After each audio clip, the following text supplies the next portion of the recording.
கையளவு. Cheap organise. Padma Bhushan மனித தெய்வம் captain ஒரு சகாப்தம் காணொளியில அதிரடியான போலீஸ் அதிகாரியாக தந்தை மகன் என இரு வித்தியாசமான வேடங்களில் நடித்து 1993 வெளியான ராஜதுரை படத்தை பத்தி தான் இந்த காணொளியில நம்ம பார்க்க போறோம்.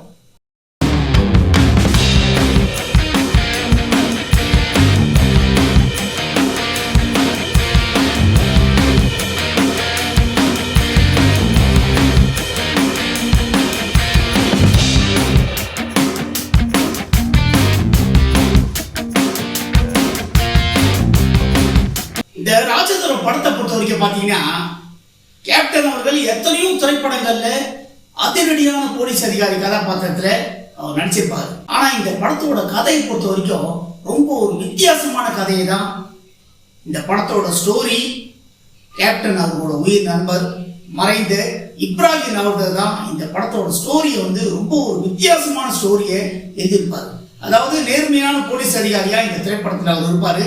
அதே மாதிரி மாயாண்டி இந்த படத்தோட கதாபாத்திரம், வில்லன் கதாபாத்திரம் ஆனந்த்ராஜ். இந்த மாயாண்டி கதாபாத்திரம் பாத்தீங்கன்னா கேப்டன் அவரோட கதாபாத்திரமும் எந்த அளவுக்கு ஒரு பவர்ஃபுல்லான கதாபாத்திரமும். இந்த மாயாண்டி ஆனந்த்ராஜ் அவரோட கதாபாத்திரம் பாத்தீங்கன்னா இவரை யாராலையுமே பிடிக்க முடியாது. இவரை பிடிக்க போன போலீஸ் அதிகாரிகள் எல்லாருமே தோல்வி அடைஞ்சுதான் திரும்பி வருவாங்க. ஆனா அப்படிப்பட்ட ஒருத்தரை பாத்தீங்கன்னா யாராலையும் பிடிக்க முடியாத ஒரு ரவுடியை ஆனந்த்ராஜ், அதாவது இந்த படத்தோட கதாபாத்திரம் மாயாண்டி அவர்கள். இந்த படத்தோட கதாபாத்திரம் மாயாண்டி. கேப்டன் அவர்கள் தான் இந்த படத்துல பிடிக்கிற மாதிரி வச்சிருப்பாங்க. ஒரு சவாலா இருக்கிறத உடச்சி எரிஞ்சு நான் பிடிக்கிறேன் அப்படின்னு சொல்லிட்டு தான் இந்த படத்தோட கதையை வச்சிருப்பாங்க. ஓட்டுல நிக்க வச்சு தண்டனையை வாங்கி கொடுத்துருவாங்க. இந்த படத்தை பொறுத்த வரைக்கும் பாத்தீங்கன்னா வழக்கம் போல கதையா இல்லாம, அதாவது இந்த படத்துல அவர் சொல்லுவார் ஒரு டேரக்டர், அதாவது நான் கத்தி எடுக்க மாட்டேன், துப்பாக்கி எடுக்க மாட்டேன், ஆனா ஒன்று அள வைப்பேன் அப்படின்னு ஒரு வித்தியாசமான சவாலை இந்த படத்துல அவர் விக்ரமா தான் வச்சுப்பாரு. இந்த படத்துல சவாலை போடுவாரு கேப்டன் அவர்கிட்ட. ஆனா பாத்தீங்கன்னா அதே மாதிரி தான் இந்த படத்துல அவருடைய பையனை இவர் கடத்தி போற மாதிரி தான் இந்த படத்துல இருப்பாங்க. கடத்தி போயிட்டு இவருக்கு எதிராகவே வளர்க்குற மாதிரி தான். அதாவது இவர் ஒரு நேர்மையான போலீஸ் அதிகாரி. இந்த படத்துல ஆனந்த்ராஜ் அவர்கள் மாதிரியே, அதாவது மாயாண்டி அவர்கள் மாதிரியே திருநாளா இந்த திரைப்படத்துல இவரை வளர்க்குற மாதிரி தான் இந்த படத்தோட ஸ்டோரியை வச்சிருப்பாங்க. முதல்வர் விஜய் அவர்களுடைய அப்பா S.A. சந்திரசேகர் தான் இந்த படத்துக்கு டைரக்ஷன். இந்த படத்துக்கு ப்ரொடியூசரும் இவர் தான். Sofa S.A. சந்திரசேகர் அவர்கள் தான் இந்த படத்தை ப்ரொடியூஸ் பண்ணியிருப்பாங்க. படத்துக்கு இசை தேனிசை தென்றல் தேவா. சாராயம் கடத்தது இந்த மாதிரி பண்ணிட்டு இருந்தவர் பார்த்தீங்கன்னா, அதாவது பெரிய கேங்ஸ்டரா இந்த திரைப்படத்துல மாயாண்டி அவர்கள் அவரை மாதிரி தான் இந்த படத்தை வச்சிருந்தாங்க. அதாவது பெரிய கேங்ஸ்டரா இருப்பாரு. இதற்கு எல்லாமே இதை பண்றது கேப்டன் அவர்களுடைய மகன் தான். அதே மாதிரி அவருக்கு எதிராக தான் இந்த திரைப்படத்துல ரொம்ப ஒரு கெட்டவனா தான் இந்த திரைப்படத்துல அவர் வளர்க்குற மாதிரி தான் இந்த படத்தோட ஸ்டோரியை வச்சிருப்பாங்க. இதுதான் இந்த படத்தோட முழுமையான ஸ்டோரி. ஏன்னா நம்ம பத்மபூஷன் கேப்டன் அவர்கள் பொறுத்த வரைக்கும் அவருடைய படத்தோட கதையெல்லாம் நம்ம சொல்லணும்னு அவசியம் கிடையாது.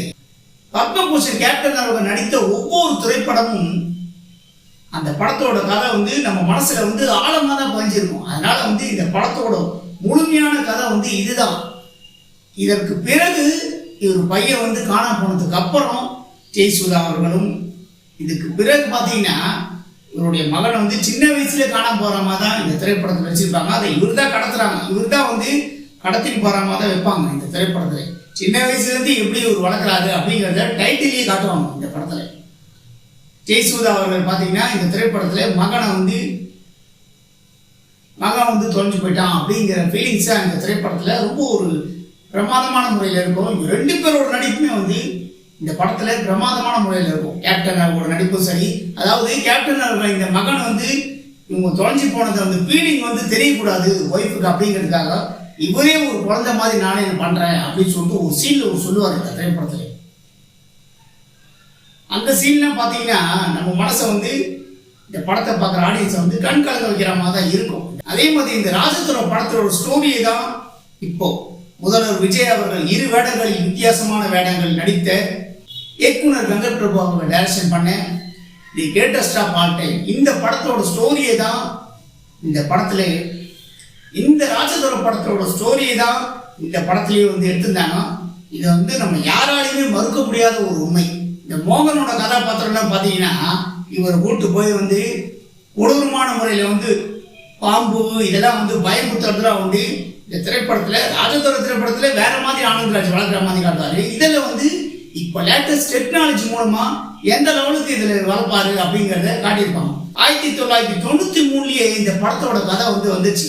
ஏன்னா கேப்டன் அவர்கள் தான் இந்த மாதிரி திரைப்படத்தெல்லாம் வித்தியாசமான திரைப்படம்னாவே போலீஸ் அதிகாரி கதாபாத்திரத்தில் கேப்டன் அவர்களை மாதிரி வந்து யாராலையுமே நடிக்க முடியாது. என்ன கேட்டீங்கன்னா ராஜதுரை படத்தோட கதை தான் சொல்லிட்டு நிறைய சோசியல் மீடியா ஃபுல்லாகவே வந்து வெளியிட்டு இருந்தாங்க, அப்டேட்டை வந்து வெளியிட்டு இருந்தாங்க. அதே மாதிரி படத்தை பார்த்த ஆடியன்ஸும் வந்து சில பேர் வந்து சொன்னாங்க இந்த படம் வந்து ராஜதுரை படத்தோட கதை அப்படின்னு. ஏன்னா இன்னமும் 2026 ஆனதுக்கு அப்புறம் கூட இந்த திரைப்படம் வந்து மக்கள் மனசுல வந்து ஆழமா பதிஞ்சிருக்கு. கேப்டன் அவர்கள் நடித்த ஒவ்வொரு திரைப்படமும் மக்கள் மனசுல இன்னும் வந்து ஆழமா தான் பதிஞ்சிருக்கு. காலத்தால் அறியாத காவியமாய் தான் ஒவ்வொரு திரைப்படமும் அவர்கள் மனசுல ஆழமா பதிஞ்சிட்டு இருக்கு. இன்னமும் இந்த திரைப்படங்கள்லாம் வந்து மக்கள் மனசுல வந்து வாழ்ந்துட்டு தான் இருக்கு. இன்னும் தூக்கி வச்சு கேப்டன் அவர்களோட ஒவ்வொரு திரைப்படங்களையும் கொண்டாடிட்டு தான் இருக்காங்க மக்கள். பார்த்தீங்கன்னா எப்படா கேப்டன் அவர்களோட திரைப்படம் ரீமாஸ்டர் வெர்ஷன்ல ஏதாவது ஒரு திரைப்படம் வெளியாகாதா அப்படின்னு வந்து கேப்டன் அவர்களோட ரசிகர்கள்லாம் ரொம்பவே வந்து எதிர்பார்த்து காத்துட்டு இருக்காங்க. அதே மாதிரி கேப்டன் அவர்களோட ரொம்ப ஒரு தீவிரமான ரசிகர்கள் எத்தனையோ பேர் இருப்பாங்க, கோடிக்கணக்கில் இருப்பாங்க. அந்த கோடிக்கணக்கான ரசிகர்கள் மத்தியில நானும் வந்து கேப்டன் அவர்களோட படத்தை வந்து எப்படா கேப்டன் அவர்களோட திரைப்படம் ரீமாஸ்டர் வெர்ஷன்ல திரையரங்குகள் ஏதாவது ஒரு திரைப்படம் வராதா அப்படின்னு வந்து நானும் வந்து மரண வெயிட்டிங்ல வந்து இருக்கேன். போலீஸ் அதிகாரி கதாபாத்திரம் எந்த அளவுக்கு பவர்ஃபுல்லான கதாபாத்திரமும், அதே மாதிரி ஆனந்த்ராஜ் அவர்களுடைய கதாபாத்திரமும் வந்து ரொம்ப ஒரு பவர்ஃபுல்லான கதாபாத்திரம். ஏன்னா நம்ம பத்மபூஷன் கேப்டன் அவர்களை பொறுத்த வரைக்கும் பார்த்தீங்கன்னா அவரை பொறுத்த வரைக்கும் வில்லன் கேரக்டருக்கு கொடுத்து அவரை வந்து மோதி தான் நடிப்பார் எப்பவுமே. சில நடிகர்கள் பார்த்தீங்கன்னா பெரிய நடிகர்களாக இருக்காங்க, நிறைய பேர் வந்து கூடவே இருந்து வில்லனை வந்து டம்மி பண்ணிட்டு நம்ம மட்டும்தான் நடிக்கணும் அப்படின்னு சொல்லிட்டு நடிக்கிற சில நடிகர்களும் சில பெரிய நடிகர்கள் கூட இருக்காங்க. எனக்கு கேட்டீங்கன்னா அந்த மாதிரி தான் வந்து நடிப்பாங்க. ஆனால் கேப்டன் அவர்களை பொறுத்த வரைக்கும் கூட இருக்கிறவங்களையும் நடிக்க வச்சு அவரு வந்து நடிக்கிறது தான் அவருடைய பாலிசி. ஏற்கனவே நம்ம ஒரு காணொலியில் சொல்லியிருக்கோம், கேப்டன் அவர்களை மாதிரி ஒரு உயர்ந்த உள்ளம் கொண்ட மனிதன் வந்து பார்க்கறதே வந்து அதிசயம். இந்த படத்துலயும் அதே மாதிரி தான் வந்து ரெண்டு பேருக்குமே பவர்ஃபுல்லான கதாபாத்திரம். தந்தை மகன் இரு வித்தியாசமான வேடங்கள்ல அவர் நடிச்சிருப்பாரு. அதாவது வானத்தை போல படத்துலயும் இதே மாதிரி தான் நம்ம சொல்லியிருந்தோம்.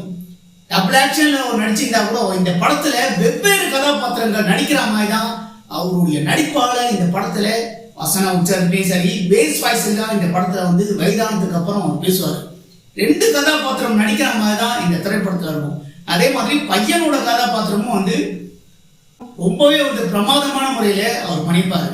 கேப்டன் அவர்களை பொறுத்த வரைக்கும் பாத்தீங்கன்னா டபுள் ஆக்ஷன் நடிச்சாலும் சரி, 3 ஆக்ஷன்ல நடிச்சாலும் சரி, அவருடைய நடிப்பு வந்து எல்லா திரைப்படங்களையுமே அந்த மாதிரி ஒரு படங்கள் நடிச்சாவே அவருடைய நடிப்பு வந்து ரொம்ப ஒரு வித்தியாசமான முறையில் தான் அவருடைய நடிப்பை வந்து வெளிப்படுத்தியிருப்பாரு. இந்த படத்துலயும் அதே மாதிரி தான் வெவ்வேறு கதாபாத்திரங்கள் நடிக்கிற மாதிரி தான் அவருடைய நடிப்புல ஒரு தனி முத்திரையை அவர் பதிச்சிருப்பார். என்ன கேட்டீங்கன்னா அதே மாதிரி இந்த படத்துல நடிச்ச நடிகர்கள் எல்லாருமே இந்த படத்தோட கதைக்கு ஏத்த மாதிரியே எல்லாரையும் ஒரு பிரமாதமான முறையில எஸ்.ஏ. சந்திரசேகர் அவர்கள் அற்புதமான முறையில இந்த படத்துல வந்து நடிக்க வச்சிருப்பாரு. ஒரு பாணியிலேயே வந்து ஒரு வித்தியாசமான திரைப்படமா தான் அவர் டைரக்ஷன் பண்ணியிருப்பாரு. ஸ்டோரியும் வந்து இப்ராஹிம் நாவத் அவர்கள் ரொம்ப ஒரு வித்தியாசமான ஸ்டோரியை தான் எழுதியிருந்தாரு. ஆனா இந்த படம் வந்து திரைக்கதை எல்லாமே வந்து வேகமான முறையில தான் எஸ்.ஏ. சந்திரசேகர் அவர்கள் வந்து பண்ணியிருப்பாரு. ஆனா இந்த படம் பாத்தீங்கன்னா கமர்ஷியல் ரீதியா இந்த திரைப்படம் வெற்றி திரைப்படமா தோல்வி திரைப்படமா அப்படின்னு என்ன கேட்டீங்கன்னா இந்த திரைப்படம் வந்து ரொம்ப வந்து தோல்வி திரைப்படம் அப்படின்னு சொல்ல முடியாது. அதே மாதிரி ரொம்ப ஒரு பிரமாதமான மெகா ஹிட் திரைப்படம் அப்படின்னு சொல்ல முடியாது. ஓரளவுக்கு இந்த திரைப்படம் வெற்றி பெற்ற திரைப்படம் அப்படின்னா சொல்லணும். அப்பெல்லாம் வந்து பாத்தீங்கன்னா சன் டிவியோ வந்து இந்த மாதிரி வந்து எதுவுமே கிடையாது. பொதுகை டிவி மட்டும்தான், திரையரங்குகள் மட்டும்தான், படங்கள் மட்டும்தான் வந்து மக்களுக்கு வந்து பொழுதுபோக்கு. அதனால இந்த திரைப்படம் வந்து அந்த லெவலுக்கு மிகப்பெரிய அளவுக்கு வெற்றி படமும் கிடையாது. அதே மாதிரி படு தோல்வியை சந்திச்சிருக்கு அப்படின்னு சொல்ல முடியாது. கமர்ஷியல் ரீதியா இந்த திரைப்படம் ஓரளவுக்கு வந்து வெற்றி பெற்ற திரைப்படம் அப்படின்னு தான் சொல்லணும். யாரை வந்து இந்த திரைப்படத்துல நல்லவன் நினைச்சிருந்தாரோ ஆனந்த்ராஜ் அவர்கள் தான் வந்து கெட்டவன் அப்படிங்கிறத இந்த படத்துல வந்து தன்னுடைய மகனுக்கு வந்து உணர்த்துற சீன்லாம் வந்து ரொம்ப ஒரு வித்தியாசமான முறையில் இருந்திருக்கும். படத்தோட முடிவு வந்து அவருடைய மகன் கையாலேயே வந்து ஆனந்த்ராஜ் வந்து சுடுற மாதிரி தான் இந்த படத்தோட முடிவை வந்து வச்சிருப்பாங்க. அதே மாதிரி இந்த படத்தை பொறுத்த வரைக்கும் நான் இன்னொரு விஷயத்தையும் சொல்ல விரும்புறேன்.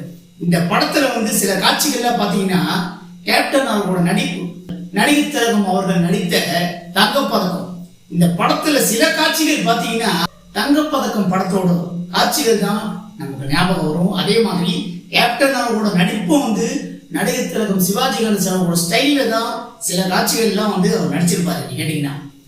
ஒருவேளை இப்ப இந்த திரைப்படத்தை 2026ல இந்த படத்தை இப்ப ரீமாஸ்டர் வெர்ஷன்ல நல்ல ஒரு பப்ளிசிட்டி பண்ணி இந்த படத்தை வந்து ரீரிலீஸ் பண்ணா கேப்டன் அவரோட ரசிகர்கள் மத்தியிலையும் மக்கள் மத்தியிலையும் வரவேற்பு கிடைக்கிறதுக்கு நிறைய வாய்ப்பு இருக்கு.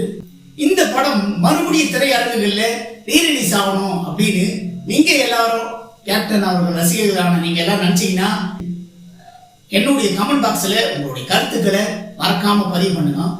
இப்போ பத்மபூஷன் கேப்டன் ஒரு சகாப்தம் காணொலியில ராஜதுரை படத்தை பத்தி நம்ம வெளியிட்டு இருக்க இந்த காணொலியை பத்தி நீங்க எல்லாரும் என்ன நினைக்கிறீங்கன்னு உங்களுடைய கருத்துக்களை என்னுடைய கமெண்ட் பாக்ஸ்ல எல்லாரும் மறக்காம பதிவு பண்ணுங்க. நண்பர்களே, இந்த காணொளி உங்களுக்கு பிடிச்சிருந்தா லைக் பண்ணுங்க, ஷேர் பண்ணுங்க, கமெண்ட் பண்ணுங்க.